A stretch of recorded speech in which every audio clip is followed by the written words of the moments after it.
Nifty usually 9:15 बजे खुलता है, लेकिन हम उससे पहले ही अंदाज़ा लगाने की कोशिश करते हैं कि आज मार्केट ऊपर खुलेगा, नीचे खुलेगा, गिफ्ट निफ्टी को देख के, एसएनपी को देख के, डाउ जोन्स को देख के। सिमिलरली अगर कोई प्लेयर आईपीएल में या रणजी ट्रॉफी में बहुत अच्छा खेल रहा है, तो हम कहते हैं वर्ल्ड कप में तो पक्का सेलेक्ट होगा, बहुत अच्छी फॉर्म में है ये। अगर जामनगर में एक बड़े इंडस्ट्रियलिस्ट प्री वेडिंग इतना बड़ा करते हैं, तो हम अंदाज़ा लगाते हैं कि शादी कितनी बड़ी होगी या इनके पास कितना पैसा होगा। सिमिलरली यूपीएससी का जो अपना प्रीलिम्स एग्जामिनेशन होने वाला है 2024 का, अगर हम सेम प्रोजेक्शन वहां पे लगाएं, तो हमारे को ये समझ आता है कि रिसेंटली 18 फरवरी 2024 को यूपीएससी द्वारा कंडक्ट करवाया गया जियो साइंटिस्ट का एग्जाम, उसमें जनरल स्टडीज के जो क्वेश्चंस पूछे गए, वहां से हम ये एनालाइज कर सकते हैं कि इस पर्टिकुलर कैलेंडर ईयर में यूपीएससी का माइंडसेट और ट्रेंड जो है वो किस तरीके से रहेगा। जैसे सवाल यूपीएससी ने जियो साइंटिस्ट के एग्जाम में पूछे, हम ये तो नहीं बोल सकते कि एग्जैक्टली वही क्वेश्चंस आएंगे या सिर्फ उन्हीं टॉपिक्स में से क्वेश्चंस आएंगे, लेकिन हमारे को एग्जामिनर माइंडसेट का एक अंदाजा लगता है कि क्या इस बार पैटर्न चेंज होगा, कितना चेंज होगा, किस टाइप से यूपीएससी सवाल बना सकता है और इस बार जो पेपर सेट करने वाला बोर्ड है उनका माइंडसेट क्या चल रहा है इस साल। तो ऐसे में जो जियो साइंटिस्ट का एग्जाम हुआ उसमें 120 क्वेश्चंस आते हैं जनरल स्टडीज के, जिसमें से इस बार का अगर हम ब्रेकअप देखते हैं तो पॉलिटी आईआर और अलग अलग इंडाइसेस रिपोर्ट्स के ऊपर हमारे को तकरीबन 19 क्वेश्चंस देखने को मिलते हैं। साइंस एंड टेक्नोलॉजी के ऊपर तकरीबन 52 क्वेश्चंस, ज्योग्राफी में 11, एनवायरनमेंट में लगभग 25 से 26 क्वेश्चंस, हिस्ट्री में 10। और देखिए स्पोर्ट्स ने इस बार कम करा है। पिछले 3-4 साल से स्पोर्ट्स एक ऐसा टॉपिक है जो कभी आता है, कभी नहीं आता, कभी आता है, कभी नहीं आता। इस बार फीफा वर्ल्ड कप और बैडमिंटन के ऊपर क्वेश्चन देके इस पेपर के थ्रू यूपीएससी ये सिग्नल कर रहा है कि आने वाले प्रीलिम्स एग्जामिनेशन के लिए स्पोर्ट्स एक इंपॉर्टेंट हो सकता है एरिया, क्योंकि यूपीएससी यहां पे स्पोर्ट्स को काफी वेटेज दे रहा है। इस पर्टिकुलर वीडियो में मैं क्या करूंगा, सबसे पहले मैं आपको पॉलिटी आईआर के क्वेश्चंस जो है वो डिटेल में दिखाने वाला हूं और साथ में उसका डिटेल्ड एनालिसिस भी मैं आपको बताऊंगा कि कैसे क्वेश्चंस आए, क्यों वो पूछे गए और यूपीएससी 2024 के लिए हम क्या प्रिडिक्ट कर सकते हैं। साथ में ज्योग्राफी, एनवायरनमेंट और हिस्ट्री और स्पोर्ट्स में मैं आपको एरियाज बताऊंगा कि कहां कहां से यूपीएससी ने क्वेश्चंस पूछे हैं। तो यहां पे हमारे को पॉलिटी में एक ब्रॉड ट्रेंड देखने को मिलता है। 2023-24 एक ऐसा ईयर है जहां पे राइट्स को लेके, फंडामेंटल राइट्स को लेके, डीपीएसपी को लेके इतनी ज्यादा बात नहीं हुई जितनी बात पार्लियामेंट को लेके हुई। आपको पता है कि बीच में एक स्कैम आया था जहां पे ये हाईलाइट हुआ कि कुछ एमपीज ने पैसा लेके बिजनेसमैन के कहने पे संसद भवन में क्वेश्चंस पूछने की कोशिश करी थी। या फिर अभी 2024 जो है वो चुनाव का वर्ष है, पार्लियामेंट में अलग अलग मोशंस आए, साथ में अलग अलग केसेस चल रहे हैं सुप्रीम कोर्ट में और बाकी जगहों पे, जहां पे sub categorization of caste, tribes, schedule caste की बात की जाती है। हम पॉलिटी के क्वेश्चंस में देखेंगे कि सेम ट्रेंड हमारे को पॉलिटी के क्वेश्चंस में देखने को मिलता है। फॉर एग्जाम्पल, अगर हम ये क्वेश्चन देखते हैं पर्टिकुलरली, ये तो सीएजी के ऊपर बेस्ड क्वेश्चन है, कॉन्स्टिट्यूशनल बॉडी के ऊपर। As per the constitution of India, which one amongst the following is correct. Now UPSC ने क्या करा है इस बार जियो साइंटिस्ट के एग्जाम में, जैसे यहां पे तो करेक्ट दिया हुआ है, लेकिन अभी हम क्वेश्चंस देखेंगे कि ऐसे बहुत क्वेश्चंस में उन्होंने इस बार छोटा सा नॉट करेक्ट लिख दिया। मतलब कि वो जो पहले टाइप के क्वेश्चंस चलते थे, which of the following are incorrect, not correct, वो वापस से ट्रेंड में हमारे को देखने को मिल रहे हैं। CAG is appointed by president of India and remains is office during the pleasure of the president. नहीं, ये तो हमारे को पता है कि गलत है, वो प्लेजर ऑफ द प्रेसिडेंट तक नहीं रहते हैं। उनके जो एक्सपेंसेस होते हैं, they are charge upon the contingency fund of India, ये स्टेटमेंट भी गलत है, they are charge upon the consolidated fund of India. Reports of CAG relating to union and state account are submitted to president. अब हमारे को पता है कि स्टेट अकाउंट की रिपोर्ट प्रेसिडेंट के पास नहीं जाती है, तो क्लियरली सीएजी जो है प्रेसिडेंट को रिपोर्ट देते हैं और प्रेसिडेंट जो है उन्हें दोनों हाउसेस के आगे, लोकसभा और राज्यसभा के आगे पेश करते हैं। राइट, तो ये एक क्वेश्चन था। नाउ दूसरा क्वेश्चन है डीलिमिटेशन को लेके। अब आप समझिए, यूपीएससी करंट अफेयर्स दो प्रकार से पूछता है। एक, जो करंट अफेयर्स में हो रहा है या तो डायरेक्टली वहीं से सवाल पूछ लेगा, या फिर दूसरा तरीका करंट अफेयर्स को यूज करने का यह है कि जो मुद्दा करंट अफेयर्स में है उसको लेके कॉन्स्टिट्यूशन में क्या प्रोविजंस हैं उनको लेके सवाल बनता है। फॉर एग्जाम्पल, जम्मू कश्मीर और लद्दाख का डीलिमिटेशन, उसके बाद आसाम, अरुणाचल, मणिपुर, मिजोरम, इन सब एरियाज का डीलिमिटेशन पिछले एक साल में न्यूज में रहा है और इसलिए आप देखिए यहाँ पे डीलिमिटेशन के ऊपर आपको क्वेश्चन देखने को मिलता है। भले ही delimitation commission, presidential order of 2002, delimitation act 2002 उनके ऊपर डायरेक्ट सवाल नहीं बना, लेकिन पैरेलल टॉपिक के ऊपर क्वेश्चन बना जो प्रोविजंस कॉन्स्टिट्यूशन के अंदर दिए हुए हैं। For example, the parliament of India has power to make provisions with respect to delimitation of constituencies. हमारे को पता है कि विधानसभा विधान परिषद के पास डिलिमिटेशन को लेके कोई पावर नहीं है, और इसलिए हमारे देश में डिलिमिटेशन के जितने भी प्रोविजंस हैं वो सब संसद भवन द्वारा बाय लॉ सिंपल मेजोरिटी से कानून पास करके बनाए जाते हैं। The validity of a law with regards to delimitation can not be called into question. ये स्टेटमेंट गलत है, क्योंकि हमारे को पता है कि केशवानंद भारती जजमेंट में सुप्रीम कोर्ट ने साफ बोला था कि ऐसा कोई कानून नहीं होगा जो अगर बेसिक स्ट्रक्चर के खिलाफ जा रहा है और उस पर हम जुडिशियल रिव्यू ना लगाएं। तो ऐसा तो कोई कानून है नहीं कि जिसके ऊपर जुडिशियल रिव्यू ना लगे।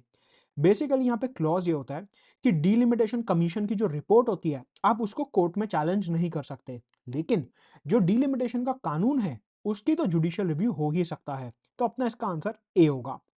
नाउ अब ये देखिए कि क्योंकि sub categorization of schedule caste, schedule tribes और महाराष्ट्र में रिजर्वेशन के मसले न्यूज में थे, इस वजह से national commission of schedule tribes और national commission of schedule caste को लेकर यहां पे क्वेश्चन देखने को मिलता है। नाउ इस पर्टिकुलर क्वेश्चन में आप देखिए यहां पे छोटा सा इन्होंने छुपा दिया, विच of the following statement is not correct. तो आप समझिए कि ये क्वेश्चन बीच में 1-2 साल के लिए गायब हो गए थे क्योंकि क्वेश्चन का डिफिकल्टी लेवल बढ़ गया था, लेकिन अब फिर से ये क्वेश्चन से कम बैक कर रहे हैं यूपीएससी के क्वेश्चन पूल में। तो प्रीलिम्स में आपको ये ध्यान रखना है कि ये जो नॉट वर्ड है इस बार बहुत ध्यान से पढ़ना होगा आपने को, right. Special provision was made in the Constitution by 89th Amendment Act 2003 to establish National Commission for Scheduled Tribes। एकदम सही स्टेटमेंट है। अटल बिहारी वाजपेयी की सरकार थी, 2003 में 89th अमेंडमेंट एक्ट 2003 पास किया गया जिससे national commission for scheduled tribes article number capital 338 A, capital A, यहां पे इस कमीशन को डाला गया। तो ये स्टेटमेंट तो एकदम सही है। अब एस्पिरेंट जल्दबाजी में क्या करेगा, हाँ हाँ हाँ, वन तो सही है, मतलब ऑप्शन सी और ऑप्शन डी एलिमिनेट हो गया, ए या बी में से आंसर होगा। अरे लेकिन वो तो गलत पूछ रहा है हमसे, वो हमसे पूछ रहा है नॉट करेक्ट। तो जब भी आप एलिमिनेशन करना चाहो तो पहले पूरा क्वेश्चन पढ़ लेना, राइट। तो ये स्टेटमेंट सही है। National commission for backward classes, national commission for minorities and commission for schedule caste are constitutional bodies. अब ये स्टेटमेंट तो देखो सीधा सीधा गलत है। National commission for minorities constitution में नहीं दिया हुआ है। National commission for women is not a constitutional body, ये तो बिल्कुल सही स्टेटमेंट है, it is a statutory body, कानूनी बॉडी है वो पूछ रहा है कितने स्टेटमेंट, कौन सा स्टेटमेंट गलत है। हमारे को दिख रहा है यहाँ पे सेकंड स्टेटमेंट गलत है, आंसर हो गया सी, ओनली 2। अब आप देखिए, क्योंकि sub categorization of schedule cast का मसला बहुत ज्यादा न्यूज में है, यूपीएससी ने क्या करा, आर्टिकल 341 के वर्बेटिम स्टेटमेंट्स उठा के यहां पे दे दिए। अगर आपने बेयर एक्ट ठीक से नहीं पढ़ा तो ये स्टेटमेंट्स आपको लक्ष्मीकांत में आसानी से नहीं मिलेंगे, डीडी बसु में आसानी से नहीं मिलेंगे, क्योंकि ये इतनी टिपिकल लैंग्वेज है जो आपको सीधा सीधा बेयर एक्ट में मिलेगी। लक्ष्मीकांत में एस्पिरेंट यूजुअली क्या समझता है कि ठीक है क्रक्स समझ लेता हूं, एग्जैक्ट लैंग्वेज पे तो फोकस करना नहीं है। यूपीएससी ने क्या करा, आर्टिकल 341 की लैंग्वेज को पार्ट्स में ब्रेक कर दिया और एक क्वेश्चन बना दिया। इस पर्टिकुलर पेपर में जियो साइंटिस्ट का जो पेपर हुआ 18 फरवरी को, उसमें आप देखेंगे तो आर्टिकल नंबर बेस्ड क्वेश्चन के ऊपर काफी ज्यादा स्ट्रेस किया गया है। मतलब कि इस बार हो सकता है आने वाले प्रीलिम्स में आर्टिकल नंबर बेस्ड क्वेश्चंस फिर से ज्यादा पूछे जाएं। 2023 में आर्टिकल नंबर बेस्ड क्वेश्चन ज्यादा नहीं पूछे गए थे, 2021 में पूछे गए थे, 22 में पूछे गए थे, 20 में काफी ज्यादा पूछे गए थे। तो हो सकता है कि ये जो आर्टिकल नंबर बेस्ड क्वेश्चन है ये कम बैक कर रहे हो। ये क्वेश्चन हमारे को हिंट देता है, कैसे, मैं प्रूफ करता हूं। द प्रेसिडेंट ऑफ इंडिया में specify race to be treated under schedule caste category for all purposes. देखने में आपको लगेगा कि शेड्यूल कास्ट में रेस क्यों आएगा, कास्ट अलग होता है, रेस अलग होता है, लेकिन आर्टिकल 341 अगर आप वर्बेटिम पढ़ेंगे तो आपको दिखेगा वहां पे साफ लिखा हुआ है कि राष्ट्रपति किसी भी ट्राइब को, किसी भी रेस को या किसी भी कास्ट को शेड्यूल ट्राइब घोषित कर सकते हैं on the aid and advice of union council of ministers. तो मतलब चाहे कोई कास्ट हो, मतलब कि कोई जात हो या कोई रेस हो या फिर कोई ट्राइब हो, इन तीनों को आर्टिकल 341 के अंदर आप शेड्यूल कास्ट घोषित कर सकते हैं। तो पहले दोनों स्टेटमेंट जो हैं वो सही हैं। उसके बाद 341 के आगे ये लिखा हुआ है कि प्रेसिडेंट जो हैं वो शेड्यूल कास्ट को घोषित कर सकते हैं, रेस, कास्ट और रेस, कास्ट और ट्राइब को, लेकिन उसके अलावा पार्लियामेंट अगर चाहे तो सिंपल मेजॉरिटी से कानून पास करके किसी भी पर्टिकुलर कास्ट को इंक्लूड या एक्सक्लूड कर सकता है शेड्यूल कास्ट की लिस्ट में से। तो स्टेटमेंट नंबर 3 भी सही है, अपना आंसर हो गया। How many statements are correct? तीनों के तीनों स्टेटमेंट सही हैं। तो मतलब आप समझिए कि आर्टिकल की लैंग्वेज को यूपीएससी वर्बेटिम काट के दे रहे हैं यहाँ पे। अभी कोई स्टेट का एग्जाम होता या फिर एसएससी आरबीआई होता, मैं कहता ठीक है, हो सकता है ट्रेंड रेप्लिकेट ना हो, लेकिन ये यूपीएससी द्वारा खुद का बनाया हुआ पेपर है। तो यहां से ये हिंट लेना है कि इस बार जब आप रिवीजन कर रहे हो, अभी आपके पास बहुत समय, 83 डेज पड़े हैं अभी, आर्टिकल नंबर के ऊपर बहुत ज्यादा स्ट्रेस करिएगा, क्योंकि ये क्वेश्चन हमारे को हिंट दे रहा है कि आर्टिकल्स जो है दोबारा आ सकते हैं। नाउ एक और क्वेश्चन है, वर्बेटिम आर्टिकल्स की लैंग्वेज यूज करी हुई है, मतलब कि अभी मैं आपको ऑप्शंस दिखाऊंगा। Article 350 capital A, 350 capital B और आर्टिकल 351 वर्बेटिम यहां पे ऑप्शंस में हमारे को मिलेंगे। वो कह रहा है which among the following is not correct. देखो, नॉट करेक्ट वाले क्वेश्चन दोबारा से कम बैक कर रहे हैं यहां पे। National commission for minorities appoint special officer for linguistic minorities, ये स्टेटमेंट गलत है। मतलब हमारा आंसर हो गया ए, क्योंकि उसने पूछा गलत कौन सा है। क्योंकि special officer for linguistic minorities जो हैं, उन्हें प्रेसिडेंट ऑफ इंडिया अपॉइंट करते हैं on the aid and advice of union council of ministers. अब यहां पे आपको एक बात समझनी है, यहां पे यूपीएससी ने ऑप्शंस आपको आसान बना के दे दिए, लेकिन यहां पे पॉसिबिलिटी ये भी थी कि वो क्या करता, आपको स्टेटमेंट्स दे देता चार, 1 2 3 4, और फिर पूछता how many statements are correct, how many statements are incorrect. अभी क्योंकि ऑप्शंस इजी बन गए हैं, तो इसलिए हम बता सकते हैं आसानी से कि ए ऑप्शन गलत है, लेकिन हाउ मेनी उस टाइप का क्वेश्चन भी यहां पे बन सकता था। It shall be the duty of the union to develop Hindi as a language और मीडियम ऑफ एक्सप्रेशन। आर्टिकल अगर हम 351 देखते हैं तो क्लियरली दिया हुआ है कि हमारे को हिंदी भाषा को प्रमोट करना है। ऑप्शन सी बहुत अच्छा ऑप्शन है। The word Hindustani is mentioned in the constitution. India that is Bharat shall be a union of states, article 1 clause 1 हमारे को पता है, लेकिन हिंदुस्तानी वर्ड कॉन्स्टिट्यूशन में मेंशन है या नहीं है? एस्पिरेंट एग्जाम में वैसे प्रेशर में होता है, वो कंफ्यूज हो जाएगा कि ये वर्ड है या नहीं है।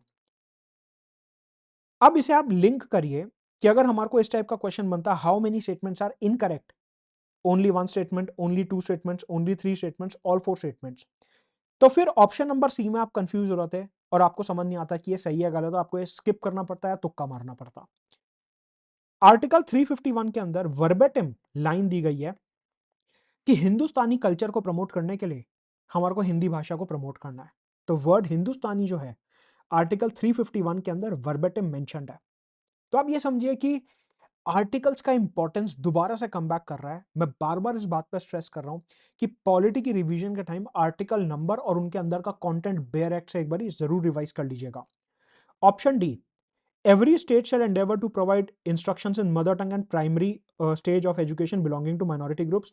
बिल्कुल सही है कि जो भाषा के आधार पर अल्पसंख्यक हैं उनको उनकी मातृभाषा में शिक्षा देनी चाहिए। बिल्कुल, आर्टिकल 350 कैपिटल ए में वर्बेटिम ये बात लिखी गई है, तो ये तीनों स्टेटमेंट सही हैं। उसने गलत पूछा था, हमारा आंसर हो गया ए। तो आर्टिकल नंबर बेस आप देखिए कितनी ज्यादा सिग्निफिकेंस है। अब ये क्वेश्चन आप देखिए, 2023 में क्या हुआ था और 22 में भी even parole, furlough, evidence act, Indian penal code, इस टाइप से काफी सारे लीगल बेस्ड क्वेश्चंस पूछे गए थे। वो ट्रेंड आज भी कायम है। जियो साइंटिस्ट जैसा एग्जाम जो कि प्योर साइंटिफिक एग्जाम है, उसमें भी यूपीएससी ने लीगल मैक्सिम बेस्ड क्वेश्चन पूछा कि बताओ, अगर एक मतलब है कि किसी भी व्यक्ति की बिना सुने निंदा नहीं की जाएगी, no man shall be condemned unheard, ये कौन से लीगल मैक्सिम से जुड़ा हुआ है?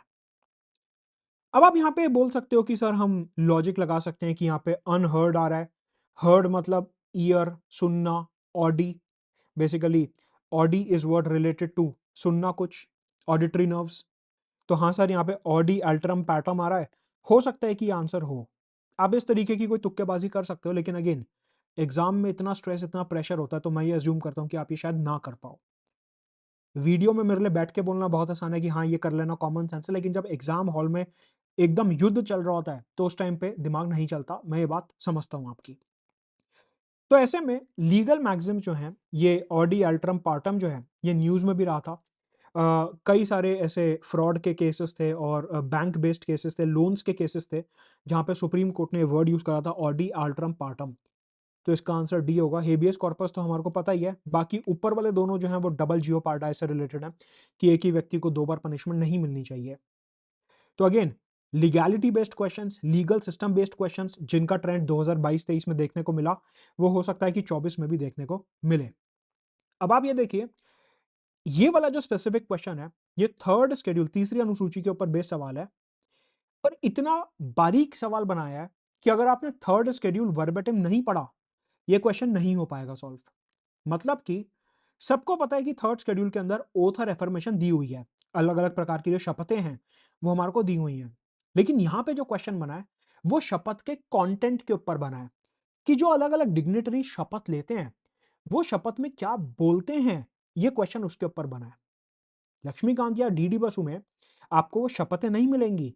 अगर आपने बेयर एक्ट खोल के देखा है तो ही आपको ये शपथें देखने को मिलेंगी। मतलब यूपीएससी जियो साइंटिस्ट जैसे टेक्निकल एग्जाम में भी लक्ष्मीकांत से एक स्टेप आगे जा रहा है और ऐसे बेसिक एग्जाम, मतलब जियो साइंटिस्ट में क्या होता है कि साइंस का वेटेज ज्यादा होता है और ये जो जीएस के सब्जेक्ट्स होते हैं, हिस्ट्री, ज्योग्राफी, पॉलिटी, इनका वेटेज थोड़ा कम रहता है और क्वेश्चंस भी थोड़े से आसान बनते हैं।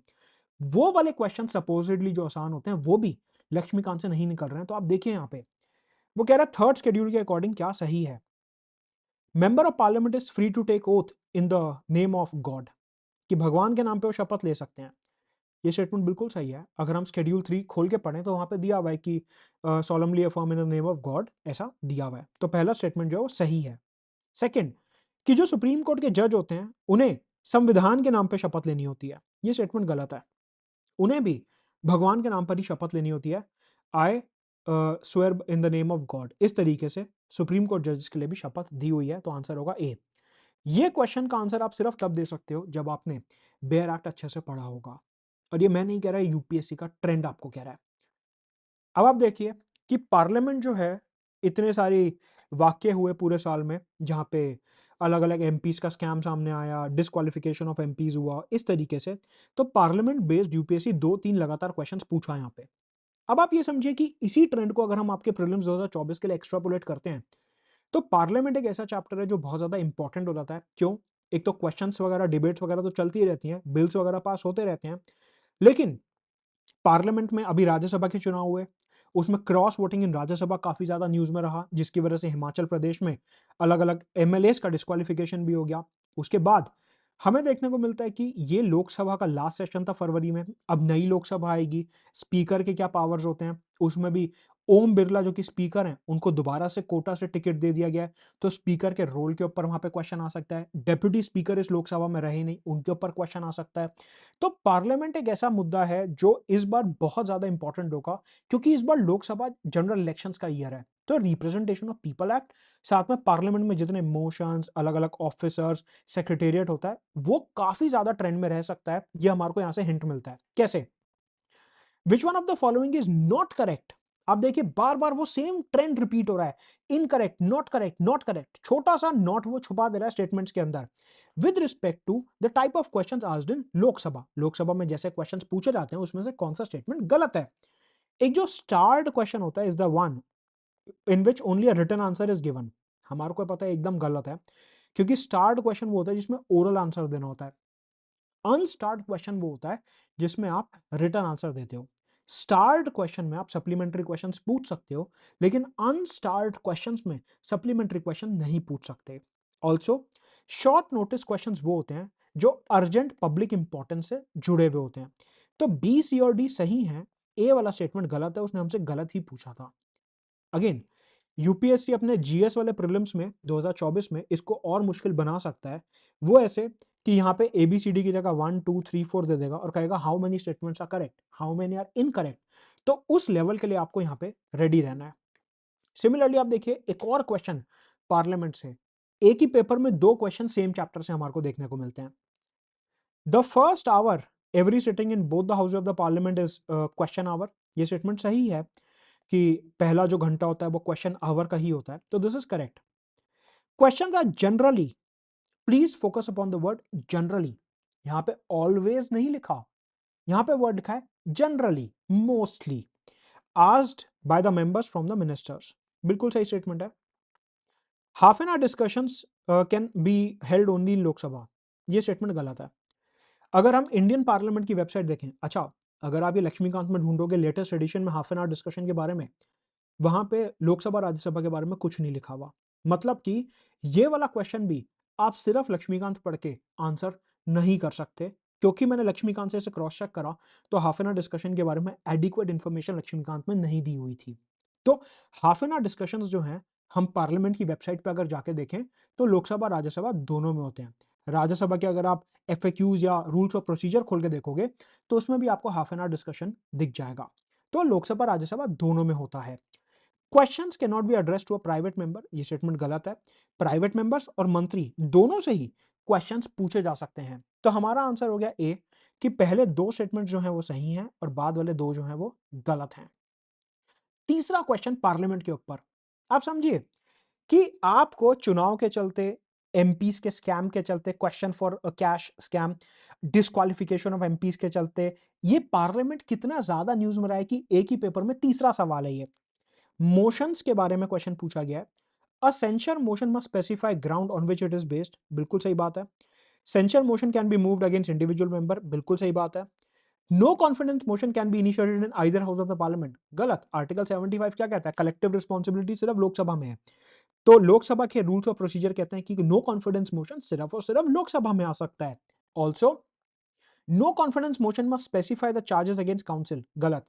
नो कॉन्फिडेंस मोशन जो है उसमें आपको चार्जेस बताने की जरूरत नहीं होती। How many statements above are correct, हमारे को दिख रहा है दो स्टेटमेंट्स जो हैं वो सही हैं। ये क्वेश्चन पूरा लक्ष्मीकांत से निकल जाएगा, वहां पे सेंचर मोशन और नो कॉन्फिडेंस मोशन का टेबल दिया हुआ है, उसमें ये पूरा क्वेश्चन निकल जाएगा। अब यूनाइटेड नेशंस के बारे में एक सवाल था, अगेन बहुत टिपिकल सवाल है और इजीली सॉल्व नहीं होगा, और उसमें भी पूछ रहा है कि बताओ गलत स्टेटमेंट कौन सा है, विच of the following is incorrect, not correct. United nations की जितनी भी मेन बॉडीज हैं उन सबको, सिक्योरिटी काउंसिल, ट्रस्टीशिप काउंसिल को 1945 में ही बना लिया गया था। बिल्कुल सही बात है, जब यूनाइटेड नेशंस का चार्टर बना था उसी के साथ इन बॉडीज को बनाया गया था। United nation system comprises not only of the main bodies but also funds, programmes and specialized agencies, correct. International labour organization, food and agriculture organization, united nation framework convention on climate change, इस तरीके से specialized agencies, funds and programmes भी हैं, correct. Specialized agencies of the United Nations are funded both by voluntary and assessed contributions, correct। जितने भी organs, funds और programmes हैं उनको पैसा कहां से मिलता है? सिर्फ वॉलंटरी कंट्रीब्यूशन की देशों ने चंदा दे दिया अपनी मर्जी से, या असेस्ड कंट्रीब्यूशन? असेस्ड कंट्रीब्यूशन का मतलब होता है कि जो यूनाइटेड नेशंस ने अलग अलग देशों की जीडीपी के आधार पर अलग अलग देशों का कोटा फिक्स कर रखा है कि आपको हर साल इतना पैसा देना है, उसे कहते हैं असेस्ड कंट्रीब्यूशन। तो हर देश अपना असेस्ड कंट्रीब्यूशन तो करेगा ही, लेकिन उसके साथ आपको वॉलंटरी कंट्रीब्यूशन चाहो तो कर सकते हो कि अपनी मर्जी से हमारा इस बार बहुत अच्छा टैक्स कलेक्शन हो गया, हम यूएन को ज्यादा पैसा देना चाहते हैं, तो असेस्ड और वॉलंटरी दोनों टाइप के कंट्रीब्यूशन से ये क्वेश्चन, जो यूनाइटेड नेशंस का बजट है वो पूरा होता है। The programmes and funds of the united nations are financed only through assessed contributions, गलत। यूनाइटेड नेशंस की वेबसाइट पे साफ लिखा हुआ है कि असेस्ड और वॉलंटरी दोनों टाइप के कंट्रीब्यूशंस जो हैं वो पॉसिबल हैं यूनाइटेड नेशंस में, ना कि ओनली असेस्ड कंट्रीब्यूशंस।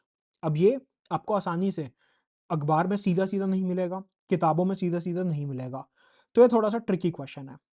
तो अभी तक हमने देखा कि पॉलिटी आईआर के ऊपर बेस्ड किस तरीके से क्वेश्चंस पूछे गए हैं, लेकिन अगर हम और क्वेश्चंस देखें आगे, जैसे कि ये एक क्वेश्चन है विद रिगार्ड्स टू ईयर्स, यहां पे आपको ईयर याद होना चाहिए।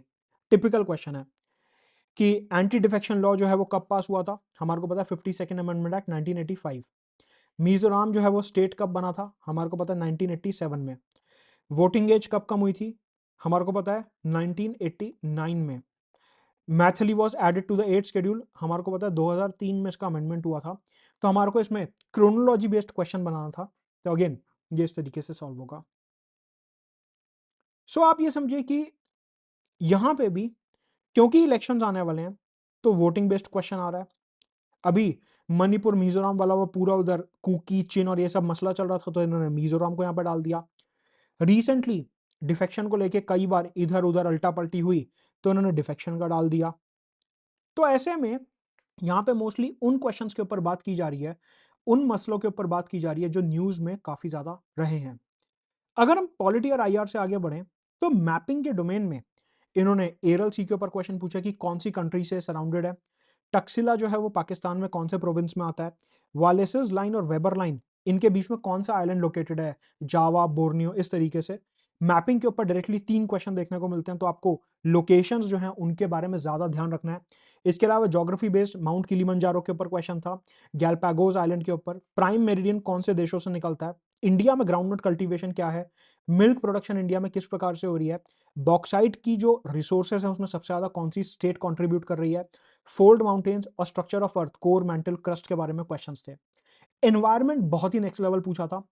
क्लोरोफ्लोरोकार्बन्स और नाइट्रोजन साइकिल के ऊपर सवाल, बायोम्स में सवाना, डेसिडुअस, कॉनिफरस, टुंड्रा के ऊपर सवाल, India state of forest report के ऊपर question, mangroves, coral reefs and lagoons, Rajasthan में टाइगर रिजर्व्स उसके ऊपर, in situ conservation, soil structure, weathered rocks, layers, bed rocks, Keibul Lamjao national park, biosphere reserve and IUCN के ऊपर क्वेश्चंस एनवायरनमेंट में देखने को मिलते हैं। स्पेसिफिकली हिस्ट्री जो थी वो काफ़ी काफ़ी ज़्यादा थोड़ी टफर साइड पे थी, क्योंकि डायरेक्टली जो यूजुअली नेशनल मूवमेंट या मेडिवल हिस्ट्री के क्वेश्चंस होते हैं वो डायरेक्टली नहीं थे। बुक्स के ऊपर क्वेश्चन थे, कौन सी बुक किसने लिखी है, match the following type question देखने को मिलते हैं। 1857 civil rebellion and Indian mutinies, Vijayanagar में अलग अलग जो ऑफिशियल्स थे उनके बारे में क्वेश्चन देखने को मिलता है, Colin Mackenzie, John Marshall, James Burgess. Travellers का match the following type question था। मेडिवल हिस्ट्री में किसने सतलुज और यमुना के ऊपर कैनाल्स बनाए थे, ऐसा एक क्वेश्चन देखने को मिलता है। म्यूजिक के ऊपर क्वेश्चन देखने को मिलता है, संगीत राजा, संगीत मीमांसा और सुधा प्रबंधा के ऊपर। राम मंदिर और बाकी जो टेम्पल्स हैं वो काफी ज्यादा न्यूज में रहे हैं, तो टेम्पल के ऊपर क्वेश्चन था, Kailasanatha temple, Virupaksha temple, Brihadeeswara temple और श्रीरंगम टेम्पल। तमिल वेदास के ऊपर क्वेश्चन, कीर्तन घोष, जेम्स मिल की ब्रिटिश हिस्ट्री एंड 1908 का प्रफुल्ल चक्की और खुदीराम बोस के जो बॉम्बिंग्स थी उसके ऊपर यहाँ पे क्वेश्चंस थे। इसके अलावा करंट अफेयर्स बेस्ड और भी कई क्वेश्चंस थे, जैसे कि यूनाइटेड नेशन विमेन की एक रिपोर्ट आई थी, path to equal report. Again reports और इंडाइसेस के ऊपर हर साल 1 से 2 क्वेश्चन देखने को मिलते हैं। Good governance index and happiness report, यहाँ पे था कि हैप्पीनेस रिपोर्ट में कंट्रीज को हमारे को अरेंज करना था कि कौन कितनी हैप्पी कंट्री है, 4 कंट्रीज हमारे को दी हुई थी। तो मतलब करंट अफेयर्स का भी अच्छा खासा वेटेज था। रिपोर्ट्स इंडाइसेस के ऊपर काफी फोकस था जो न्यूज में रहे हैं, एंड ज्योग्राफिक लोकेशन जो मैप्स बेस्ड क्वेश्चन थे वो हमारे को 3 देखने को मिलते हैं। स्पोर्ट्स में बैडमिंटन की गवर्नेंस की जो बैडमिंटन एसोसिएशन होता है वो किसके अंडर आता है, ओलंपिक एसोसिएशन, या इस तरीके से proper sports governance based question था। फिर फीफा वर्ल्ड कप का एंथम जो है वो गाने का नाम पूछा है, यूपीएससी गाने का नाम पूछ रहा है। साथ में UNESCO creative cities of literature, art and culture based question था करंट अफेयर से लिंक करके। आर्टिफिशियल इंटेलिजेंस की ग्लोबल पार्टनरशिप के ऊपर क्वेश्चन। पार्लियामेंट ने 2023 में सेंट्रल ट्राइबल यूनिवर्सिटी बनाई है, कहां बनाई है वो पूछा गया। Blue line of United Nations क्या है उसके ऊपर, और सिर्फ एक गवर्नमेंट स्कीम पूछी गई थी पूरे एग्जाम में, दैट इज पर ड्रॉप मोर क्रॉप स्कीम। तो मोर और लेस पेपर बिल्कुल यूपीएससी के पैटर्न पे ही था, जो अपना जीएस का पेपर होता है प्रीलिम्स का, जहां पे करंट अफेयर्स और स्टैटिक दोनों आता है। यहां से हमारे को एक हिंट मिलता है कि कैसे पॉलिटी आईआर में पार्लियामेंट और बॉडीज के ऊपर, इंडाइसेस के ऊपर काफी क्वेश्चन बनते हैं। ज्योग्राफी एनवायरनमेंट में अपने जो कन्वेंशंस हैं, अपने जो मैपिंग लोकेशंस हैं, उनके ऊपर सवाल बनता है। साथ में एनवायरनमेंट के ऊपर टिपिकल जो क्वेश्चंस आते हैं अपने सारे वो बनते हैं। हिस्ट्री थोड़ी टफर साइड पे थी, तो आपको ये देखना होगा कि कौन कौन से हिस्ट्री कल्चर के मसले न्यूज़ में रहे हैं, उनसे बेस्ड क्वेश्चंस यहाँ पे बनते हैं। तो ये था अपना जियो साइंटिस्ट का पेपर। आई होप आपको कुछ आइडिया लगा होगा। वीडियो को लाइक जरूर करेंगे, चैनल सब्सक्राइब कर लीजिए।